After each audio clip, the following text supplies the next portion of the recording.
and why Jesus was born in Bethlehem. Bethlehem, the star, the wise men, they were following the star when they came from the east to Bethlehem. But Bethlehem, which is house of meat in Arabic and house of bread in Hebrew, and the first time is mentioned in the Bible, book Genesis 35, related with the death of Rachel. Rachel, the wife of Jacob, when she died while she was giving birth for her son Benjamin. But the importance of Bethlehem started 2,000 years ago when Jesus Christ was born in this holy city.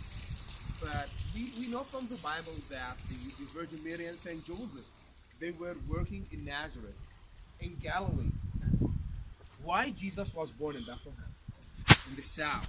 Our solid foundation is the Bible, and the Bible tells us that a census took place during the time of the Roman emperor called Caesar Augustus. He ordered to count everybody in his own town. So the whole family, they had to leave Nazareth to Bethlehem to be taxed for the census, because Saint Joseph was from the line of David, the city of David, which is Bethlehem. So they traveled all the way from Nazareth to Bethlehem to be taxed, and they lived in a house, like in a resting place. When we talk about a house, we talk about two caves. We talk about the living area and we talk about the stable. The inner part of the house is the stable. In those days, the Virgin Mary was pregnant.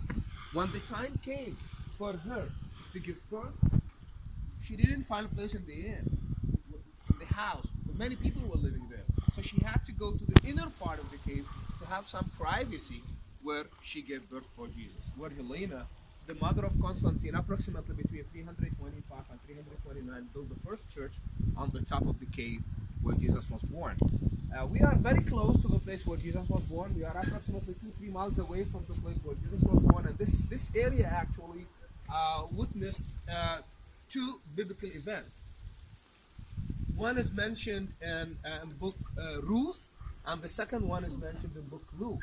I would like to summarize for you two biblical stories that happened here. I will start with the Old Testament, and then I will summarize for you the shepherd's field, the shepherd's story in book Luke chapter 2 verse 8. The Bible tells us in book Ruth that a famine came into the land. A woman called Naomi with her husband Elimelech, they decided this family to migrate from this land. They went this direction. We have behind all these hills and behind the Judean wilderness, we have the mountains of Jordan. They went behind the mountains. We have the mountains of Moab. They went there to work. This family, they had two boys. Because they were living in Moab, her two sons of Naomi, definitely they met two Moabite women and they get married with Ruth and Orpah. But what happened? They lived peacefully in Moab for many years. But while they were living there, she lost her husband, Naomi. Abimelech died. And she stayed with her two sons and her two daughters-in-law. But the situation became worse when she lost her two sons too. Her two sons died too, and she stayed alone, this woman, with her daughters-in-law. So she decided, this woman, to come back to her homeland. She decided to return to her homeland when she heard that this land became fertile again. So in her way back, she told her daughters-in-law, you can stay with your parents. One of them, called Orpah, she said to her mother-in-law, thank you very much, and she returned back to Moab. But Ruth, she decided to come with her mother-in-law, and she told her, the place where you live, I will live. Your God will be my God, and your people will be my people. She came with her to this field, this area, somewhere in this area. And Naomi in that time was old, and she can't bring another husband for Ruth if they get married just to keep blood. So she introduced her to a man called Boaz.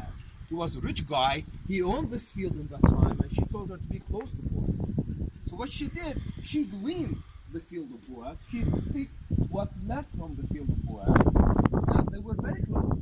What do you think? Was they get married? Ruth and Boaz, the Moabite woman, with Boaz, the owner of this land, they had a baby boy called Obed. Obed and his wife, they had a baby boy called Jesse. Jesse and his wife, they had a baby one called David. He became the king. And Bethlehem known as the city of David. Even King David, he was a shepherd in this field too. Bethlehem is the biblical city of David. Luke chapter 2 verse 8 says, in the locality, in the same area where Jesus was born, the shepherds were taking care of their flocks. The shepherds, they were somewhere in this area. And when Jesus was born, they were, the shepherds, they were very simple and very humble in the society. The angels appeared to them. The angels told the shepherds, today in the town of David, which is Bethlehem, a Savior has been born to you. They were terrified. But from their faith inside, they decided to follow the message of God. They said one to another, let's go to Bethlehem to see what the Lord told us about. They received the good news, the shepherds, and then they walked up to the hill and they saw a baby wrapped in manger, the little town of Bethlehem. It was very easy in that time to find a newborn baby. And the reaction when they received the good news, the shepherds, they said, let's go to Bethlehem. That means the distance in that time was very short, which is the present distance between this field and the place where Jesus was born. Because when they received the good news, they said, let's go, immediately, let's go. They didn't say we're going to go and sleep tonight because tomorrow we're going to go to Bethlehem to see what happened. No, they said, let's go immediately, let's go. So that means the distance was very short, which is the present distance between the Church of the Nativity, the cave in that time. There was no church in that time. It was a stable and the place where the shepherds received the good news. Now, in the which is the actual field. This is the actual field. Since we know, I will tell you the proofs how we are sure as Christians that the Church of the Nativity was built on the top of the actual site where Jesus was born. The Church of the Nativity was built on the top of the actual site, not close enough to the place where Jesus was born. It's the actual site. So since we are sure that he was born in this place, that means we are sure that this is the actual field of Ruth and Boaz and the shepherd's field, because this is the only green area between Bethlehem and the Judean desert.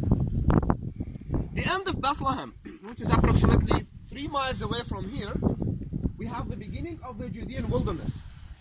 The Judean wilderness extends from the end of Bethlehem till the Dead Sea, the place where Jesus Christ fasted 40 days and nights under the temptation of the devil. Some of us will be there today. Took place in Jericho. Yeah, some of us will be there today. Yeah, you will see the desert, but the place of the temptation took place in Jericho. So this is the actual field. This is the only green area. We can see grass. Even when we go up there, we have more grass. So this is the actual field between the place where Jesus was born and the desert. And how we know that this is, we are going later on to visit the actual site where Jesus was born. We have many proofs. The first proof is the Bible. The Bible tells us that Jesus Christ was born in Bethlehem of Judea. We are now in Bethlehem of Judea because we have another Bethlehem in Galilee. And we have another Bethlehem in Pennsylvania in the United States. So this is Bethlehem of Judea. The second proof is the oral history that passed from generation to another. The early Christian people, they started to gather in the cave where Jesus was born and talk about Jesus and talk about his miracles and talk about his life since the resurrection of Christ till the 2nd century AD. And they started to bring more people with them. But in the 2nd century, what happened? Between approximately 132 and 135, a Roman emperor called Hadrian. Hadrian, he ruled 3 years and he built a wall between England and Scotland, known as Hadrian's Wall. And Hadrian also, he crashed the second Jewish revolt in Jerusalem, known as the Bar Kokhba revolt. And he destroyed Jerusalem. And he renamed it Aelia Capitolina. He came to Bethlehem, Hadrian. He came to Bethlehem, Hadrian, and he prevented the Christians to pray in the cave where Jesus was born. And he built a pagan temple on the top.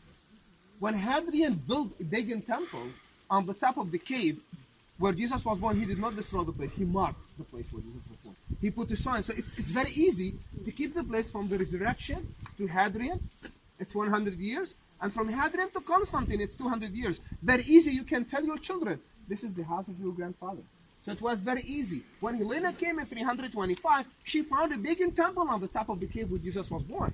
So she knew that this is the actual site where Jesus was born. And the locals of Bethlehem, they told Helena, this is the place where Jesus was born. Hadrian, he prevented us to pray here and he built a pagan temple. So she turned down the pagan temple and she built the first church on the top of the cave where Jesus was born. So we are sure that we are going to visit the actual cave where God became a man and walked among us. And this is the actual field where the shepherds received the good news and where Ruth met born.